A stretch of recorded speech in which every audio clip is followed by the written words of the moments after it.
kepolisian seperti apa nih? Perkembangannya ya untuk sampai hari ini yang bisa saya update ya dari kemarin itu ya mungkin keadaan ibunya yang lebih membaik ya menurut keterangan rumah sakit. Oke.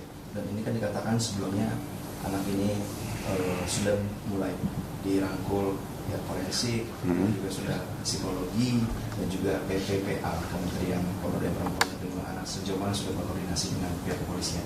Ya kami kemarin sudah berkoordinasi ya sama baik dari seluruh stakeholder yang terkait, dari Bapas, dari Kementerian PPA, setelah itu dari Apsifor ya, dari KPAI juga gitu ya. Semuanya sedang bekerja ya.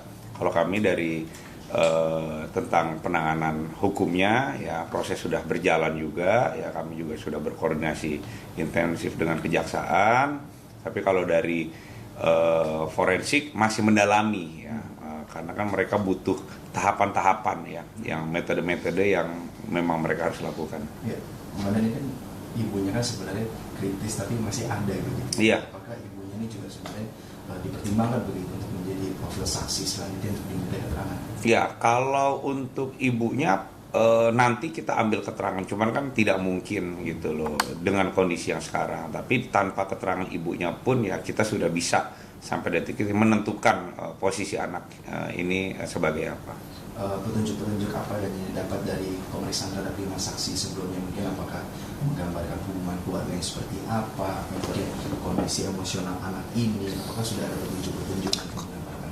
Kalau dari saksi-saksi, karena saksi-saksi kan orang luar semua ya, security dan lain-lain ya, dan bukti petunjuk pun CCTV ya, yang bisa mereka lakukan ya hanya apa yang mereka lihat dan mereka dengar gitu, itu aja. Tapi nggak bisa memberikan hubungan keluarga. Kalau hubungan keluarga tidak bisa ya, karena kan sampai detik ini keluarga pun dari keluarga langsung dari ayah neneknya juga sudah tidak ada, ibunya pun sedang sakit gitu, dan keterangan dari anak pun masih masih dalam kondisi trauma ya dia ya gitu. Yang hanya bisa menggali keterangan anak ini ya dibantu oleh psikologi forensik seperti itu.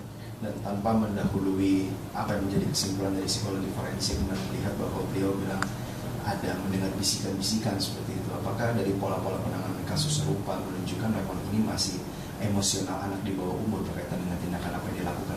Ya kalau terkait masalah kejiwaan ya kami nggak bisa gitu menyimpulkan gitu tanpa ada ahli yang memang di bidangnya, yaitu psikologi forensik seperti itu gitu ya. Jadi ya sementara masih menunggu hasil psikologi gitu, karena kan ini anaknya jelas pelaku tunggal ya, pelaku tunggal, anak di bawah umur.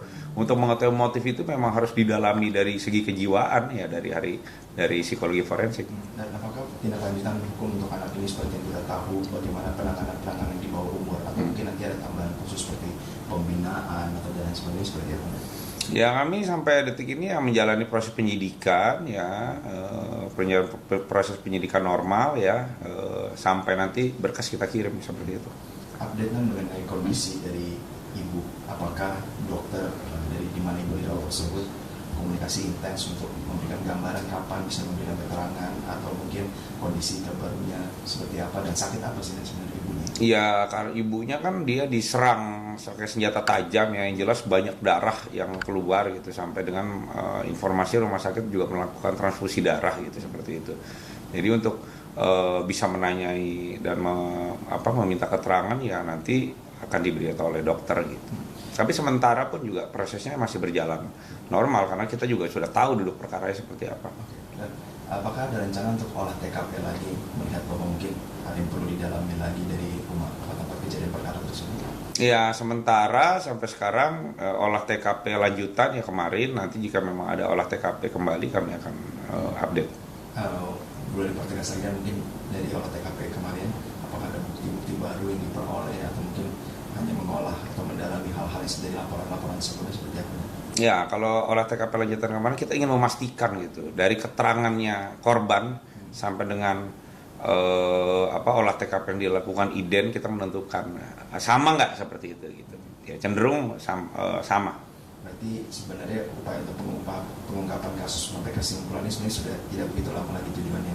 Ya kalau untuk pengungkapan kasus ya kami penyidik meyakini ya sampai sekarang ya perkara ini sudah duduk gitu. Sudah duduk, tinggal kita ingin mencari motifnya apa gitu. Motif dari anak ini apa? Anak umur 14 tahun, anak tunggal bisa melakukan hal ini gitu, bisa menghabisi ayah, nenek sampai ingin membuat ibunya cedera serius gitu. Ini apa ya? Ini hanya bisa dilakukan oleh psikolog.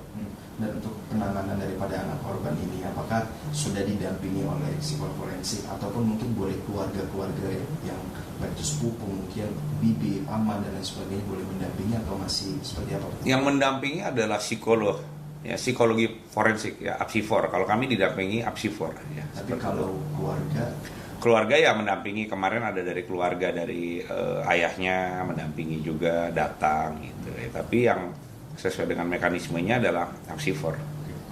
Izin sebagai penutup kesimpulan mengenai perkembangan kasus ini, sejauh mana ada targetnya seperti apa, silakan. Sama tambahan saksi mungkin apakah nantinya akan ada? Ya kalau dari kami perkara ini pastinya karena ini memang statusnya anak ya tersangka, kami harus secepat mungkin ya mengirimkan berkas ini dan berkoordinasi dengan JPU ya agar berkas bisa segera kita kirim ya dan mengejar kepastian hukumnya. Itu aja. Penambahan saksi masih bersifat dinamis dan disesuaikan kasusnya. Ya kalau untuk saksi ya kita masih dinamis ya. Nanti kalau memang ada perkembangan terbaru kami akan update.